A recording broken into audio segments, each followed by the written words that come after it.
The wind was sharp as a blade as the helicopter touched down. The propeller was still spinning rapidly as she descended, her steps firm but visibly cautious. Her new boots barely made any indentation on the frozen ground. Her military coat seemed too big for her shoulders. But it wasn't the weight of the cold that was doubling over her insides. It was the weight of her surrounding eyes. No one greeted her. No one smiled. She wore no uniform, no rank, no operational history. Her name tag said civilian consultant, which was the same as nothing for most of them. The polar base was no place for people without scars, and she looked too clean. One of the soldiers muttered under his breath as they unloaded boxes of supplies. "Ice tourist." And that was enough to make everyone laugh, as if the nickname were already stamped on them. She heard. She pretended she didn't. She asked for a map of the base, as if ordering coffee. A sergeant snorted and handed her a folded copy, like handing old paper to someone who's about to give up. She thanked him with an almost shy nod and headed to her assigned quarters. Room 8. The bed was bare. The heater was out of order. And yet, she smiled slightly, not out of irony, but because I'd expected exactly that. That first night, while everyone played cards or talked loudly in the mess hall, she was in the archives room. She opened drawers, pulled out records, brushed dust off old maps. There was something about that base unseen by the naked eye. She knew. She felt. Maybe it was intuition. Maybe it was a childhood memory. Her father was a military engineer, and she grew up hearing stories of secret tunnels, decommissioned escape routes, and projects buried by time. But no one there wanted to hear that. They wanted to follow protocol. She wanted to understand the terrain. While the others pointed their compasses skyward, she looked down, at what lay beneath the icy floor. The following days were silent. Her every step was judged. Every question was seen as uncomfortable. When she asked where the decommissioned tunnels of Zone 3 were, the commander laughed. Those legends were buried along with the Cold War. Relax, tourist. And the whole room laughed. Again. She wrote it down. Not the answer, but the reaction. She laughed inwardly. She knew that sooner or later, what is ridiculed today becomes necessary tomorrow. There was a forgotten room at the end of Corridor B, locked with an old padlock. When no one noticed, she used a bobby pin. The lock gave way with a subtle click. Inside were moldy folders and a detailed map of the base's foundation. Crooked lines indicated something that looked like a maze. Underground emergency exits. One, in fact, was very close to the wing where everyone slept. Meanwhile, in the cafeteria conversations, she continued to be the butt of jokes. Some said she was writing a book. Others said she was a bored rich woman seeking adventure.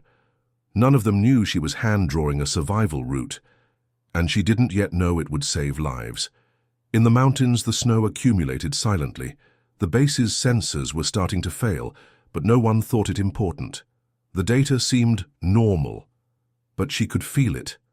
The ground shook at night, barely perceptible. She woke and noted the time, the frequency, the pattern. It felt like a dance, a countdown. If you've made it this far, it's because something about this story resonates with you. Maybe you've been called a tourist in the wrong place. Maybe you've been laughed at, ignored, or looked at like you were just another body.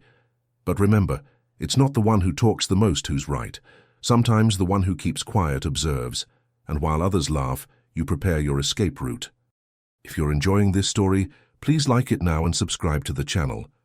This shows us that you value narratives that reveal the strength of the underestimated, and it helps keep these stories alive and accessible to more people like you. Now think about it. How many times have you felt out of place, as if you knew something that others didn't? Have you ever noticed signs before others and been discredited because of it? Share in the comments with the phrase, "I also saw what no one wanted to see." Your story may inspire someone who is in that exact moment right now. In the base's corridors, her every step seemed to generate an echo disguised as judgment. The walls didn't speak, but their looks said it all. She was young, she was a civilian, she was different. And that was enough for the veterans, armed with glory and sarcasm, to brand her with an invisible but weighty label, the intruder. The jokes were low, but calculated to reach her ears. "It'll last a week." Another one who came to pose as a heroine. I bet she'll disappear in the first fog. It was the kind of poison that doesn't kill immediately, but tries to slowly erode from within. But what no one there understood, or even cared to consider, was that she wasn't there for approval. It wasn't status, it wasn't vanity, it wasn't the uniform. It was obsession. And not a common obsession, the kind that feeds on likes or internal promotions. It was an ancient hunger, fueled by something not even the most experienced generals dared explore: the forgotten underground maps, the musty archives the military treated as meaningless legends. To her, they were more real than any modern protocol. While the others cleaned weapons, she dusted forgotten papers in locked cabinets. While they trained their aim, she trained her mind in dark, concrete corridors, where maps indicated tunnels connecting the past to the present. She knew something existed there, she felt it, and what's more, she had proof, or almost. Fragments, notes in obsolete languages, symbols that seemed to whisper things. It was all part of a puzzle that only she seemed to see. But no one listened. Why? Because she didn't have the right last name, the right length of service, the right arrogance. And perhaps deep down, because she possessed something that deeply bothers the mediocre: quiet courage. She walked with her eyes wide open. Every time someone laughed at her, she spent more time in the file room. Every time someone made a joke about her clothes being too clean for the field, she delved deeper into old reports, letters from dead officers, and drawings that seemed childlike, but hid directions, proportions, and warnings. She didn't argue back. She didn't need to, because she knew that those who need to prove they're strong usually aren't. True power is what needs no defense, and hers came from something others couldn't even name. The others saw only what they wanted to see: a woman wearing new boots, looking as if she'd fallen there by chance or privilege. They didn't see the sleepless nights, nor the weight of carrying a hypothesis no one wanted to validate. They didn't know she'd abandoned an internationally funded research project to be there, in that bunker forgotten by the news, where the wind froze bones and words were blades. They didn't know that every page she turned bore the sweat of decades of omission. The contempt she received wasn't direct, wasn't honest, and that made it more dangerous. It was veiled, subtle, sophisticated in its malice. A little smile here, a sidelong glance there, an order that never came, an invitation that never arrived. But she deciphered it all. Their egos needed her to give up, because her presence there reminded everyone that perhaps they weren't as indispensable as they thought. Because when someone without uniform, without decorations, and without poise gets closer to the truth than an entire battalion, the ground shakes. And then she began to do what no one else did: follow ancient clues as if they were current orders, use the maps like someone using an emotional GPS, and the most disturbing thing, the clues matched. The directions led to places that, though hidden, existed: galleries blocked by wet cement, doors with new locks, even though records said they'd been abandoned since the 1960s, lights flickering where there shouldn't have been power. She wrote everything down. She took photos. She cross-referenced information. And still, she remained silent. Because she knew those who speak too soon lose the impact of the truth. While others mocked, she built. While they laughed at her, she mapped. While coffee was accidentally spilled on her desk, she unlocked files encrypted by previous generations. She didn't need applause. She needed access. And every extra minute of scorn turned into a drive to go deeper, further, deeper, until the bottom became the entrance. But other people's egos, accustomed to hierarchies and backslapping, couldn't stand the silent brilliance of someone who doesn't beg for acceptance. And that's where the real conflict arises. It's not between her and others. It's between truth and pride. And in this duel, there will always be those who want to sabotage those who shine without asking for permission. Now tell me, have you ever experienced something similar? Have you ever been underestimated simply because you didn't follow the expected script? Tell us in the comments how you turned the tables, or how you plan to turn the tables. Maybe your story will be the next map someone needs to find.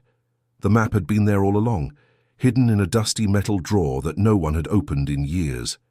It was old, yellowed around the edges, with barely legible notes scrawled by hands that might no longer exist. And yet, when she carefully unfolded it, she felt something in her stomach. It wasn't fear. It was the nagging certainty that she had just opened the door to something others preferred to keep locked away. This wasn't just old paper. It was a forgotten scar of the Cold War. And no matter how much her colleagues laughed at the idea, calling it all a conspiracy theory, she couldn't ignore what she read. It contained coordinates, sector names, ventilation points. Everything pointed to a network of hidden tunnels beneath the base's foundations, escape routes, secret exits, evacuation codes, a parallel system operating beyond the visible, a shadow beneath the structure. The others were distracted by their coffee and their inside jokes. They didn't see what she saw. They didn't feel what she felt. And perhaps that's why they never realized how far she retreated, night after night, analyzing every inch of that submerged labyrinth. There was something hypnotic about mentally reconstructing the forgotten geometry of tunnels no one else believed existed. Deep down, it wasn't just about finding exits. It was about proving that she saw what others couldn't. That while they lived on the surface, she had the courage to descend into the depths of history, where secrets no one wants to admit are kept. They called it curiosity to minimize it, as if it were a pastime, as if she were simply escaping reality. But the truth is, she saw patterns where no one else bothered to look, and when someone sees what no one else sees, it's disturbing, it's frightening, because it jeopardizes the comfortable illusion of those who prefer to ignore it. That's why the jokes came, the lopsided smiles, the pointed sentences. It was easier to laugh at her than to admit that maybe she was right, that maybe the tunnels really were there, just waiting for someone brave enough to turn on a flashlight and enter. But she wasn't doing it to prove anything to others. She was doing it because something inside her pulsed like a radar, a kind of instinct that can't be taught, something almost ancestral. As if her soul recognized, even before her mind understood, that danger was lurking. And when an internal radar beeps, you don't ignore it. You act. That's why she began cross-referencing the map with the base's records. She compared inputs, reviewed the electrical blueprints, observed the structure of the ducts. She discovered faults. She found access to an old, disused maintenance elevator, a corridor blocked by abandoned boxes. Everything matched the points on the map. This wasn't legend. It was fact, covert, forgotten, but real. Silently, she created a dossier. Images, notes, 3D projections, every detail mapped, every possible entry point marked, alone, without support, without spotlights, because she knew that when everything went wrong, and something in her told her it would, no one else would know what to do. Only she. And that would be the moment when the difference between knowing and ignoring would shake the ground. Most people only act when they hear sirens. She acted when she heard whispers. That's why she spent early mornings reviewing every detail, because she knew that history doesn't warn when it's going to turn. It just turns, and those who are unprepared turn with it. The ironic thing is that they all had access to the same map, the same information, but none of them saw it. Because it's not about what you hold in your hands, it's about what you decide to do with it. And she decided to no longer be a spectator to the chaos. She decided to act before the collapse. She chose to walk through the base's invisible tunnels, as if walking through her own destiny. And with each step, she grew stronger, not just as a technician, but as a living legend. Because there are times when the world tests your ability to see the invisible. And when that moment comes, only those who have studied in the dark can walk when the light goes out. While the others trained to respond to orders, she trained herself to respond to instinct. While they memorized protocols, she memorized escape routes. While they laughed, she drew mental maps. She knew she wouldn't get applause or tributes. She knew that if it went well, they wouldn't even notice her intervention. And if it went wrong, they would blame chance. But that didn't stop her. Because those who hear the whisper of the legend don't need an audience. They only need purpose. And when you have purpose, solitude doesn't scare you. It guides, it sharpens, it reveals. If you were at that base, would you laugh at it or follow the map? Comment here. Do you act on instinct or wait for someone to tell you to? It was dawn when the ice groaned, but it wasn't an ordinary sound. like the crack every veteran learns to ignore. It was a muffled roar, as if the world below had released an ancient warning, an ancient protest. A dull rumble followed by silence. It wasn't the kind of sound you heard and forgot. It was the man who made his mark, who entered your body, who made the ground vibrate, and vibrate not metaphorically, literally. Glasses shook, pictures fell, and then chaos began. First, dust rose from the cracks. Then, the floor gave way, as if the earth had opened its mouth and swallowed a portion of the base without warning. 3 engineers were swallowed along with them, and with them part of the command center, a gaping hole in the middle of one of the facility's most secure corridors. Those who saw it up close never described it properly again, perhaps out of trauma, perhaps out of shame, or because they knew no one would believe it. The ground simply disappeared. 1 second I was there, the next, there was only the echo of emptiness. The sensors failed, the cameras froze, and the radios went silent as if someone had pulled the thread of reality. What was impossible for others became routine for her. Because when the dust began to settle and the screams gave way to shock, there was only one person moving. Her, the tourist, the one everyone ignored, the one who was only there for a supposed quota, the one who mapped tunnels out of curiosity, the one who wrote down what no one saw, who asked about exits no one used, who marked on paper the paths forgotten by automated systems. While the others were still processing the collapse, she was already running. Not out of panic, but out of determination. She knew what to do, not because anyone had trained her, but because she had listened to instinct, listened to the echoes of her own contempt, which she had endured for weeks, listened to what the base tried to tell her in the freezing early mornings when everyone was asleep, and she paced the corners with the maps folded in her pocket. The sensors were dead. The satellites were dead. Main command had been swallowed up along with the engineers. But she remembered every hand-drawn exit, every forgotten turn, every alternate route created in the 1960s that no one checked anymore. And now, that was all that mattered. Because between collapse and survival, there was only her memory.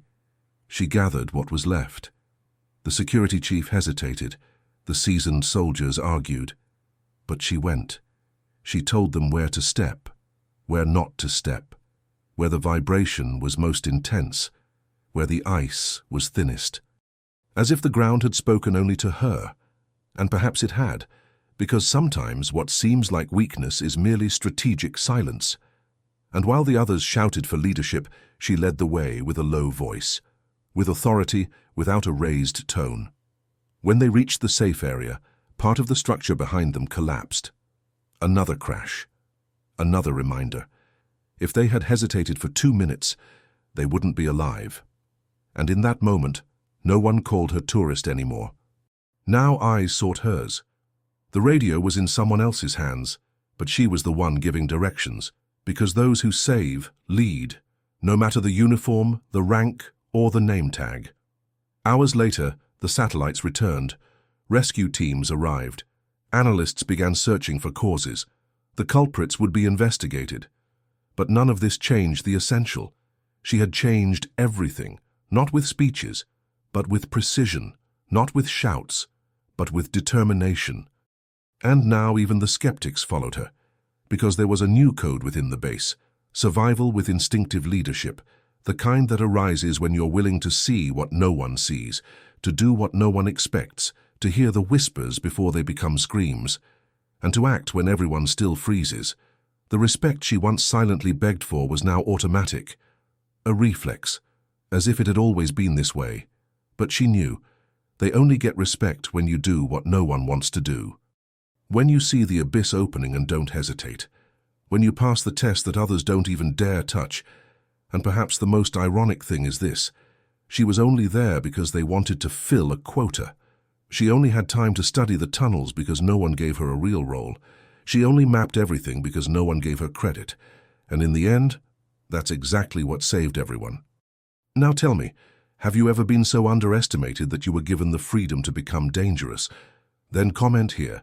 When was the moment you turned the key and no one dared doubt who you are? The radio fell. No one knows for sure who noticed first. Some say it was the dry metallic crack of the equipment falling from the shelf.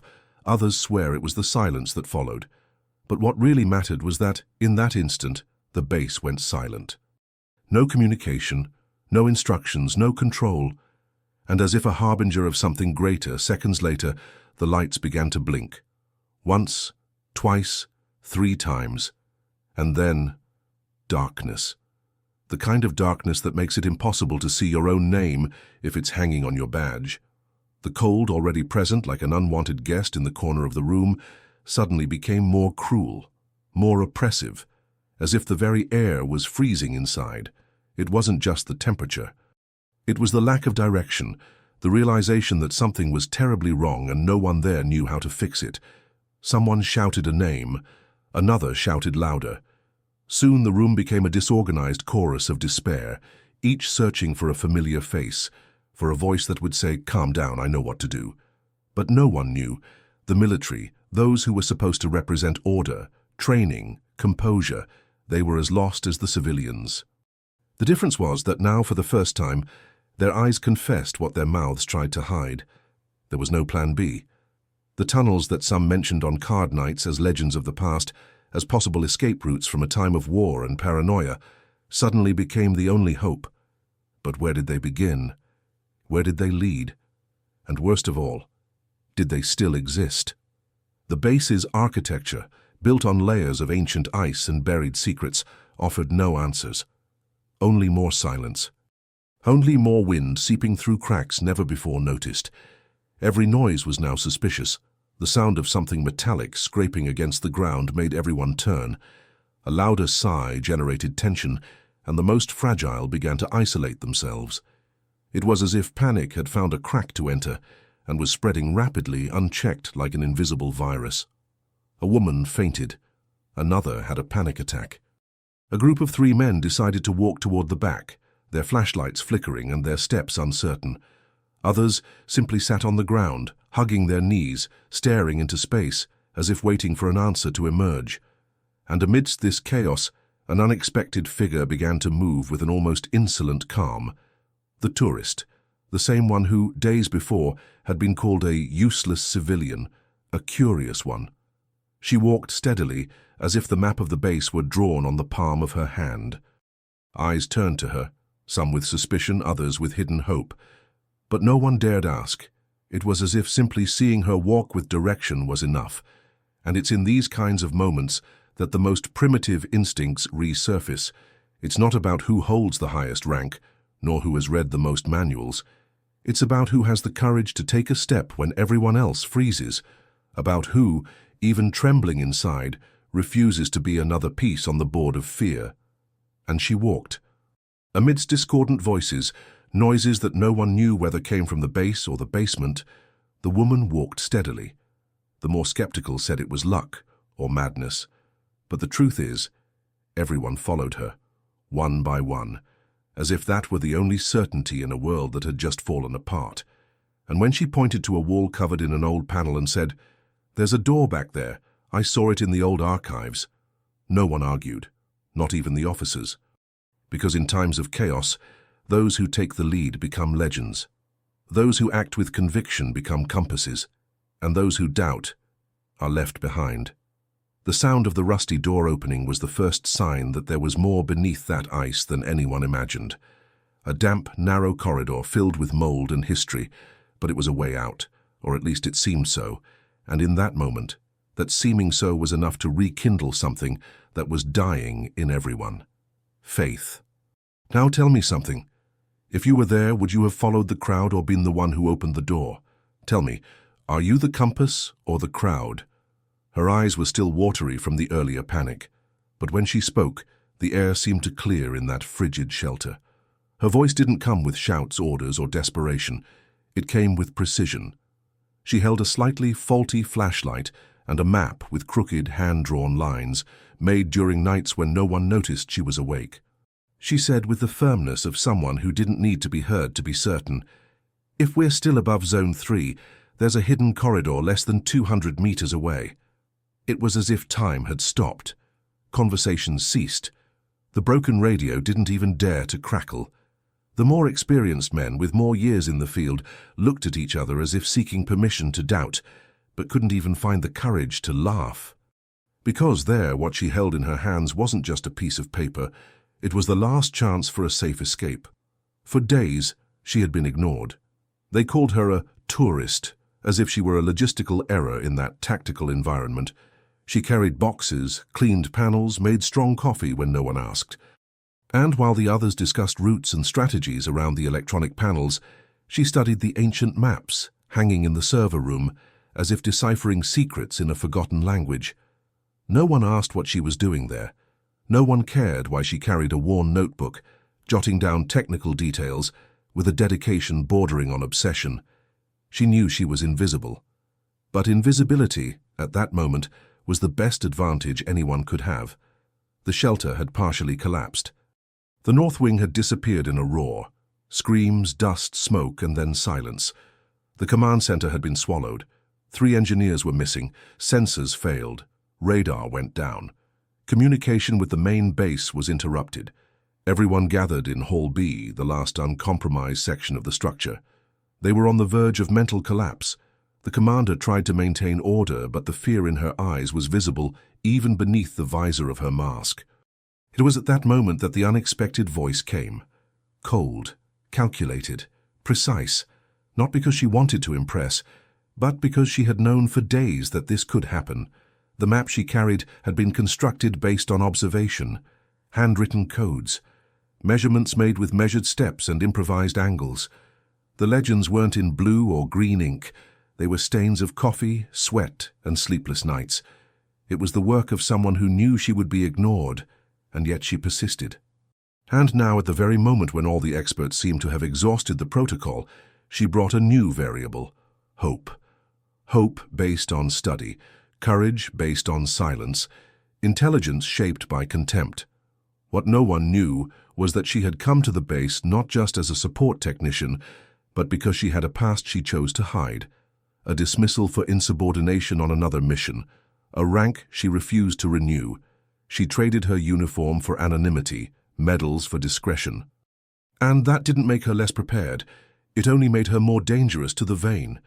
The voice no one expected came from the very one everyone chose to ignore. And now, when the system collapsed, when the sensors went silent, when the most respected figures were sitting on the floor trying to find answers, she stood up with the only concrete alternative. Some still hesitated. One officer commented, "This could be suicide." But his words no longer held any power, not in the face of her precision. Her confidence didn't come from emotion.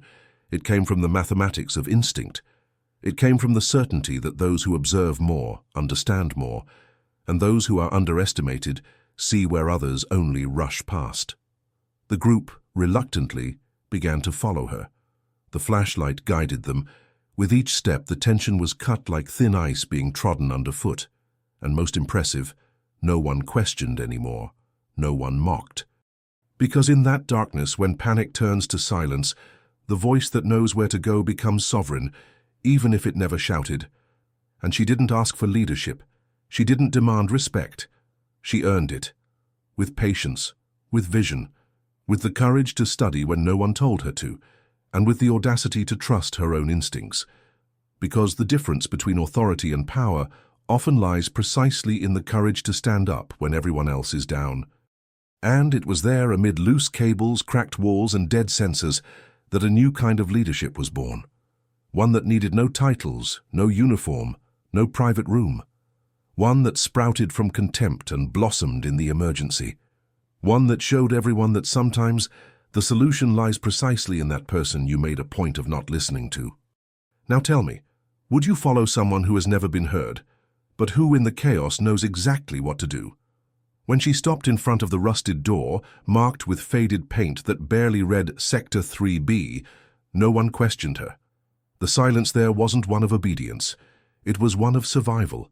It was the kind of silence that only appears when everyone understands that their choices may be the last thing they do in their lives.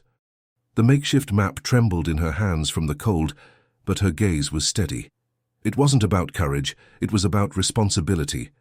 While some still glanced at their dead cell phones as if they could salvage some hope from them, she was already analyzing her next move. The ground was slippery, the air thick, and each breath felt like a calculated risk.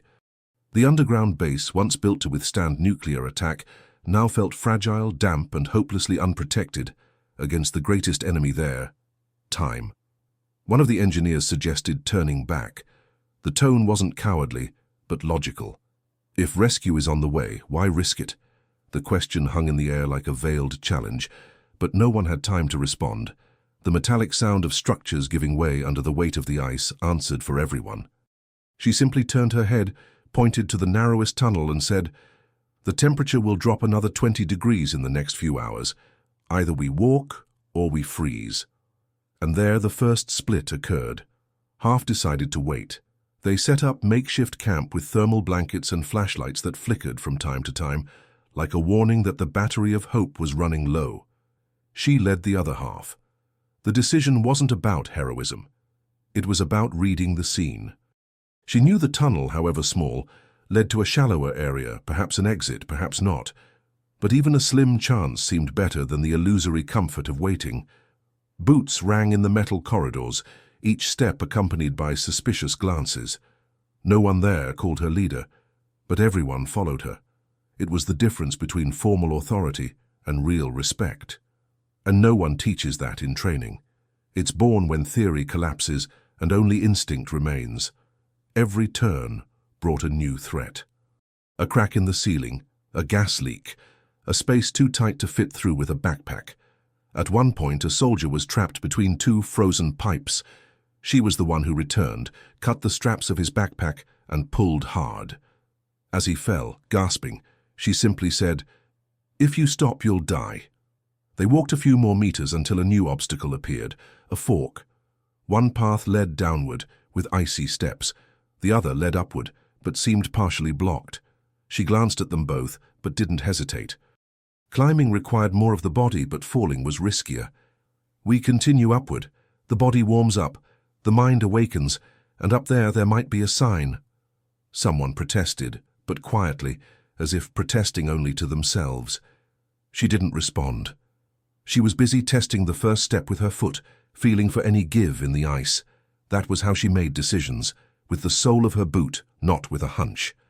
As the group advanced, the cold seemed to try to infiltrate their souls. Whispers of fear began to emerge. What if there's no way out? What if the flashlight battery dies? What if the food doesn't last?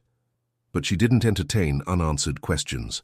She simply said, "With every step, one more chance." And this, simple as it was, worked.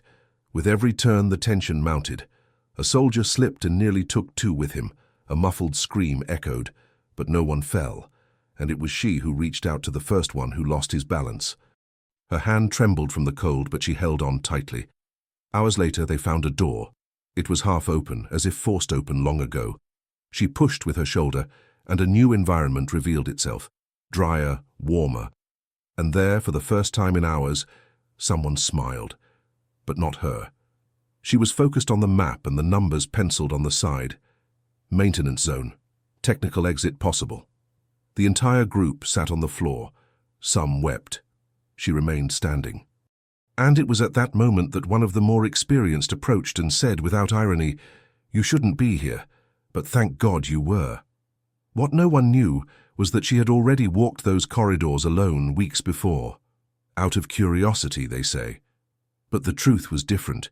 She never trusted protocols blindly. She always believed that when all else fails, instinct and preparation prevail. What saved that group wasn't just courage. It was the fact that she studied what no one took seriously. What saved them was the detail, the line in the corner of the map, the memory of the noise of a generator on another mission, the way she read the environment, as if the concrete spoke to her. And the most curious thing of all was that many there were still reluctant to admit it. They preferred to think it was luck, that the tunnel was there by coincidence, that the door opened because someone let it. Admitting that they followed someone who was never designated as a leader, who wore no insignia or visible rank, was too harsh for certain egos. But deep down, everyone knew. If she hadn't taken the lead, perhaps the group she chose to walk would now be frozen between dead-end walls or buried in some collapse. And yet she didn't demand recognition. She just kept walking. Now tell me, would you have followed her, or would you have waited for rescue that might never arrive? Tell me in the comments what decision you would make if you were there in the cold, with everything at risk. I want to see who here is taking action and who is still waiting for someone to solve the problem for them. The instant natural light filtered through the cracks in the trapdoor. There was a silence, no cry for help, no radio malfunction or ice storm had ever caused. It was the kind of silence born not from the absence of sound, but from the overwhelming presence of truth. Everyone's eyes were fixed on her. Some were confused, others surprised, and some, the same ones who had mocked, doubted, called her a tourist, a burden, a dead weight, were petrified as if they'd seen a ghost. One soldier, perhaps trying to maintain composure in the face of impending humiliation, let out a sarcastic laugh and said, as if unwilling to concede the obvious, "She's driven us into a wall." But her response was a simple lift of her chin, a firm gesture with a finger pointing upward. No long speeches, no "I told you so," just action. Above them, on the concrete ceiling covered in ice and soot, a small ancient metal panel, just like in the records she had studied alone, night after night, while the others slept or ignored her. She climbed first, her hands calloused and her body trembling not with fear, but with responsibility. When she opened the trapdoor, the sky looked like a surreal painting, clouds moving quickly, the distant sound of propellers piercing the air, and the blue mixed with the light of the spotlights. Rescue helicopters. Those who had doubted now climbed behind her one by one, as if led by a guide, a figure who was no longer just a fellow expedition member, but the reason they were alive. No one had words. Some could barely bear the emotional weight of that moment. Outside, the contrast was stark. The base, once a symbol of structure, technology, and security, was now a white smudge on the horizon, covered in ice and debris. An unrecognizable place, a reminder of how everything that seemed immutable can crumble in seconds. But it was there, whole, steadfast. As officers surrounded the survivors to assess them, take names, and identify the wounded, a group of higher-ranking military personnel approached her, not with disdain but with respect. One of them, with the heavy voice of someone unaccustomed to being surprised, asked, "How did you know that?" And then came the sentence that cut through the air like a sharp scalpel. "While you were underestimating, I was studying." It was like a sentence, not an answer but a mirror held up in everyone's face. No one else spoke. The message was clear and needed no explanation. She didn't move arrogantly. She didn't smile arrogantly. She simply took a deep breath, as if she had known all along that this moment would come, not by luck, not by fate, but by merit, vision, patience, and preparation. The egos of those who mocked her were now in ruins, and no excuse could rebuild them. She walked among the soldiers and survivors like a silent legend. She was no longer the tourist on the ice. Now, she was the woman who saved them all by trusting forgotten maps more than modern vanities. She was the one who turned her back on laughter and chose to listen to her intuition, even if it left her alone. Because visionary people are like that, first ignored, then ridiculed, until it becomes inevitable. No one taught her the trapdoor existed. She had no special training, no support from her superiors. She thirsted for truth. She had the audacity to challenge the certainties of others. She had the courage to trust documents that everyone dismissed as legend. While others contented themselves with the comfort of orders and protocols, she rummaged through the dusty corners of history, the clippings of dead engineers, the crooked pencil lines on sheets yellowed with age. And it was there that she found what no one else had seen. The surface was no longer just a floor, it was a stage, and she was the center of attention. But the gleam in her eyes wasn't one of vanity. It was a sense of duty fulfilled. She didn't need a medal, an honorable mention, a headline. What she really wanted was to look to the horizon and know that on that day the world bowed before the effort no one had the courage to make. As the rescued people sipped hot chocolate and thermal blankets, she walked away from the group. She wanted silence. She wanted to hear the sound of her own victory. Not victory over others, but over the fate they tried to impose on her. The label of weak, useless, a mere ornament. Because nothing hurts the pride of those who consider themselves the center of the universe more than seeing someone they ignored become the key to salvation. What about you? Have you ever been underestimated like this? Have you ever felt like your silence concealed more power than many uniforms? Comment below. When was the moment everyone doubted you, and you proved them wrong? As their first steps touched the surface, the world seemed different. The light was strange, filtered by dense clouds, and the air felt heavier, almost unrecognizable.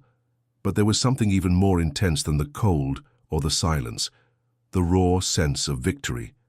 They emerged like ghosts from an undeclared war, covered in snow, mud, sweat, and history. There were no more shouts, orders, or alarms, only the sound of their own hearts hammering inside their chests. Each breath was a reminder that they were alive, and that, against all odds, they had overcome collapse. In the background, the base, once a symbol of power, control, and certainty, was now nothing more than a blurred outline, a twisted heap of destroyed metal and concrete. She, who had previously walked through the wards with downcast eyes, averting glances, now held her head high. Her steps were firm. Each footprint made more of an impression than snow. It marked the shifting position of someone who had been discredited and become a pillar. The helicopters began to land one by one. The doors hurriedly opened, doctors descended with stretchers, journalists appeared with cameras. But before anyone could ask a question, eyes turned to her. Everyone, without exception. One of the officers, the same one who had mocked her presence weeks earlier, approached. He was pale, dirty, wounded, but with an expression that mixed shock and shame. "How did you know that?" he asked, as if what she had done could only be explained by magic, as if surviving through study and intelligence was some kind of witchcraft. She didn't even blink. "While you underestimated me, I studied." The sentence pierced everyone's chest, not as a provocation, but as a diagnosis. The truth was always in the maps, in the overlooked details, in the old records that molded in boxes no one had opened for decades. But she opened them. She read, she compared, she retraced her roots, and all the while she heard laughter, jokes, and instructions passed over her head. The point is, the moment the sensors failed, the radio went out, and the base shook. No one there had any answers, except her. And now, with the survivors behind her and the reporters in front, the timeline had been rewritten. Names were crossed out, hierarchies erased, and a new respect was born without the need for speeches or medals. The general, who had been watching everything in silence, finally approached. He was a tough man, accustomed to asserting authority with just a look, but now he wasn't looking down. He was looking as an equal, or rather, from below. And when he extended his hand to shake hers, he didn't say formal words. He simply said, "Thank you for saving my men." That wasn't a compliment. It was an acknowledgement, an underlying apology, a silent reparation. She shook his hand firmly, but also coldly. She knew that in that system, memories are short and the ego too large to accept defeat. But anyone who saw what she did would never forget. The other survivors, one by one, approached as well. Some hugged, others simply nodded in respect. But there was something common in all their gestures, the knowledge that if they were alive, it was because someone they had slighted had decided not to retaliate with anger, but with preparedness, because she wasn't seeking to prove anything to anyone. She was seeking to understand, and that understanding had now saved them all. The recordings began to be made. Cameras captured her steps, her trembling hands, her torn clothes. The whole country would see it, and the world too. There was no press conference. She declined to make any statements. When asked if she wanted to explain how she discovered the route, she simply replied that it was on the maps and in the eyes of the beholder. She said it's not about bravery, but about precision. That heroism sometimes lies not in impulsive action, but in silent preparation. And she returned to the helicopter with the same silence with which she had descended weeks earlier. But now, no one called her a tourist anymore. During the flight back, while the others dozed, she gazed at the white landscape below. Her adrenaline still pulsed. She still felt the weight of responsibility on her shoulders, but she knew something had changed forever. Not just in the internal roles of the base, but in the way the world sees someone like her, no longer as an extra, but as someone who changes the course of history when everyone thinks all is lost. What about you? Have you ever experienced a moment when everyone doubted you, until the day your silent preparation silenced all the noise around you? Share in the comments that moment when the world saw you differently. Maybe it's time to share what no one believed, until you proved it. She had been walking alone until a few days ago. She carried on her back not only a backpack full of old maps, but also the invisible weight of jokes, disdainful glances, and silent assumptions that she didn't belong. The nickname tourist was given sarcastically and underestimated by all sides, as if unaware that behind a silent smile there might be someone who sees what no one else sees. But at the moment of decision, when everything froze, literally and emotionally, it was this same tourist who transformed fear into direction. While others waited for orders from superiors who had already lost their way, she opened the map, charted a path, and made each step resonate with true leadership. Those who had laughed before were now behind her, not out of obligation, but because they felt there was purpose there. Someone who didn't follow protocol, but followed the truth. Someone who didn't need a rank to command, just the courage to take risks when no one else dared. And that's when everything changed, when her steps became a compass, when her eyes stopped looking with doubt and began seeking guidance, when strength came not from the volume of her voice but from the firmness of her gesture. She, who had been disbelieved, became the silent reference of what it means to have vision in the midst of darkness. There was a decisive moment, a crossroads between two possible routes, one shorter, seemingly safe, the other risky, with ancient and confusing records. She chose the latter, not out of stubbornness, but because she trusted what she had studied while everyone else slept. She trusted the instinct that grew amid rejection, and with each step along that forgotten path, her conviction lit small lights in the minds of those who followed her. It was as if each turn proved that it's worth trusting your intuition when the world tries to silence it. It was as if each unlocked door was a reminder that the scorn she faced was actually training in disguise. At the most critical point of the journey, when the north winds seemed to swallow even their screams, she stopped, not out of fear, but to listen. And there, in that seemingly strange pause, he heard something the others didn't, a vibration in the concrete, a change in air pressure. Something that confirmed they were close. She pointed to a snow-covered fence. No one believed her, but she calmly, and with a rusty key she had saved days before, unlocked the passage. On the other side, not just an exit, but a horizon that seemed to have been reserved exclusively for those who dared to trust you when everything conspired against you. And then came the recognition, not the superficial acknowledgement of applause or formal speeches, but that silent, almost reverent look of someone who realized they had erred in doubting. The reports changed. The words on the broadcasts were changed. The press, which had previously ignored her, now wanted to know who she was. But for someone who had been underestimated her entire life, the real trophy wasn't the headline.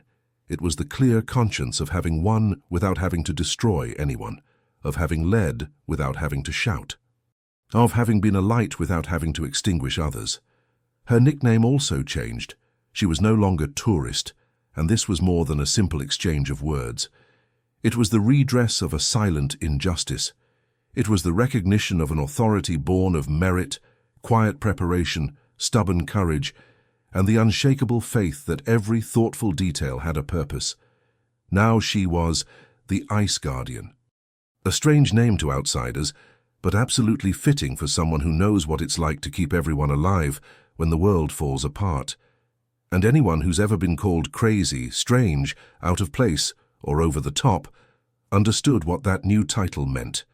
Because there's a quiet strength in those driven by purpose, in those who endure the laughter of others, the widespread doubt, and still carry on. This story is a reminder that when all else fails, it's not the strongest who saves. It's the most prepared. It's not the most popular who leads. It's the most attentive. And sometimes the voice everyone ignores is precisely the one that carries the map to survival. This woman, this tourist, teaches us that knowledge doesn't need applause to work. It only needs faith, silence, and action at the right time, and when the moment arrives, it transforms even the worst-case scenarios into a path of recovery. Now you might be wondering, how many times have you been doubted? How many times have you been called someone who doesn't belong? How many times have you had to swallow your own faith in silence just because the world seemed to laugh at your vision? If this story touched a deep chord within you, then perhaps it's time to take a second look at your own maps, the ones you keep hidden for fear of judgment, because the day may come when everyone will need precisely what you already knew. And when that day comes, will you be ready? If this content sparked something within you, click the like button now and subscribe to the channel so you don't miss the next episodes of this series that only gets more intense. In the next video, you'll discover what happened to the group after their reunion with the surface, and the secret they hid until the end, even from the press and the government. Yes, because true leadership doesn't always reveal everything. Sometimes it shields truths the world isn't yet ready to hear. Are you ready for this? Then subscribe and activate your alert. The next video may change the way you see who truly commands in silence.